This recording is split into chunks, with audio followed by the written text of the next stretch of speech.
Hey friend, I'm so glad you're here. My name is Sonia Catherine, and after 40 plus years of being entrenched in diet culture, God has led me out mercifully over the last 7 years, and I would like to share how that came to pass. Today, specifically, I'm talking about how I became aware that my eating patterns were disordered. And I want to make a distinction between eating disorders and disordered eating. I did not have an eating disorder, although I was probably a hair's breadth away from it. I had very disordered eating patterns, and there's going to be a freebie available to you so that you can check off some boxes, look at some things, start thinking about things differently, and see if perhaps some of your eating patterns are disordered as well. But I grew up in a family that, like many American families, felt that we had to shrink our bodies in order to be good. There was a definite link between righteousness and smallness, which is really backwards if you look at God's word. But that's what I grew up in. That's what they had been taught and told. And they did it out of love and concern for me. They felt they were doing the right thing. Now, to be fair, my family is awesome. They are the ones who introduced me to God, told me that He loved me, and showed that love to me in so many ways. We love getting together. We play games. We laugh. We have a good time. We're good cooks, good bakers. So there was lots of really positive things that happened from my family in my relationship to food. But not all of it made sense because there were mixed messages.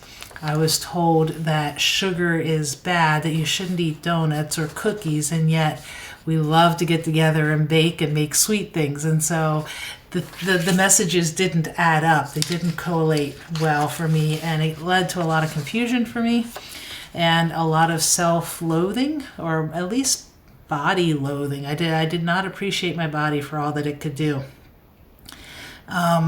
There was one point in my life where I was desperate enough that I tried to make myself throw up after a binge.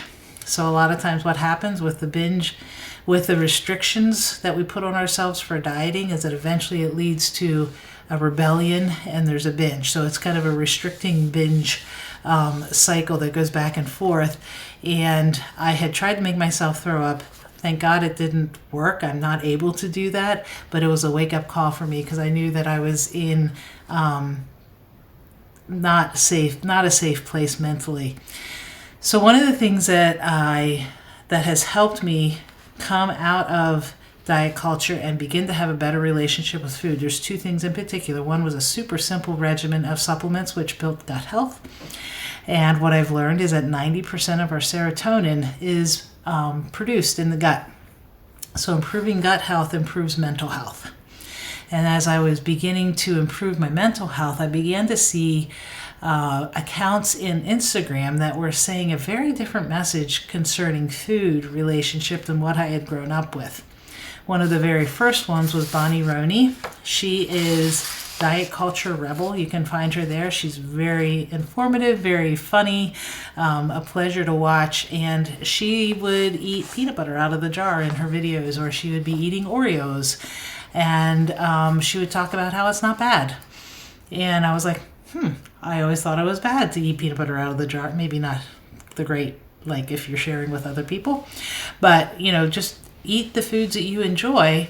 And if you're not restricting, then they become less desirable. And so as I was watching her, I was thinking, isn't that like wrong or illegal or that's not allowed? And yet I've found out that it is. It's okay to eat cookies. It's okay to eat donuts. It's okay to eat peanut butter.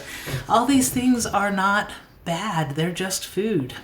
So one of the things that I have been so grateful for is that God has not answered my prayer to have a tiny body. He did not give me what I wanted. Rather, He has given me what I need, which is to know that my value comes from Him.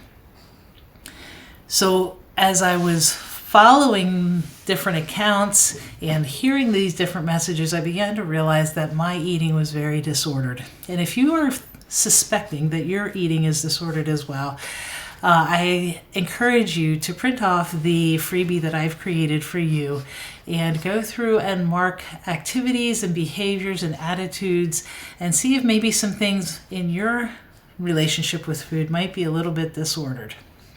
So I also encourage you to follow me on Facebook and Instagram. I'm going to be putting out more content like this as I share about how I have experienced food freedom. I'll also be sharing about positivity towards aging and how we can truly create and care for, not create, but how we can truly care for our bodies that we've been given by God to do this life in. So thanks for being here. Print off that freebie, follow me, and we will do this together.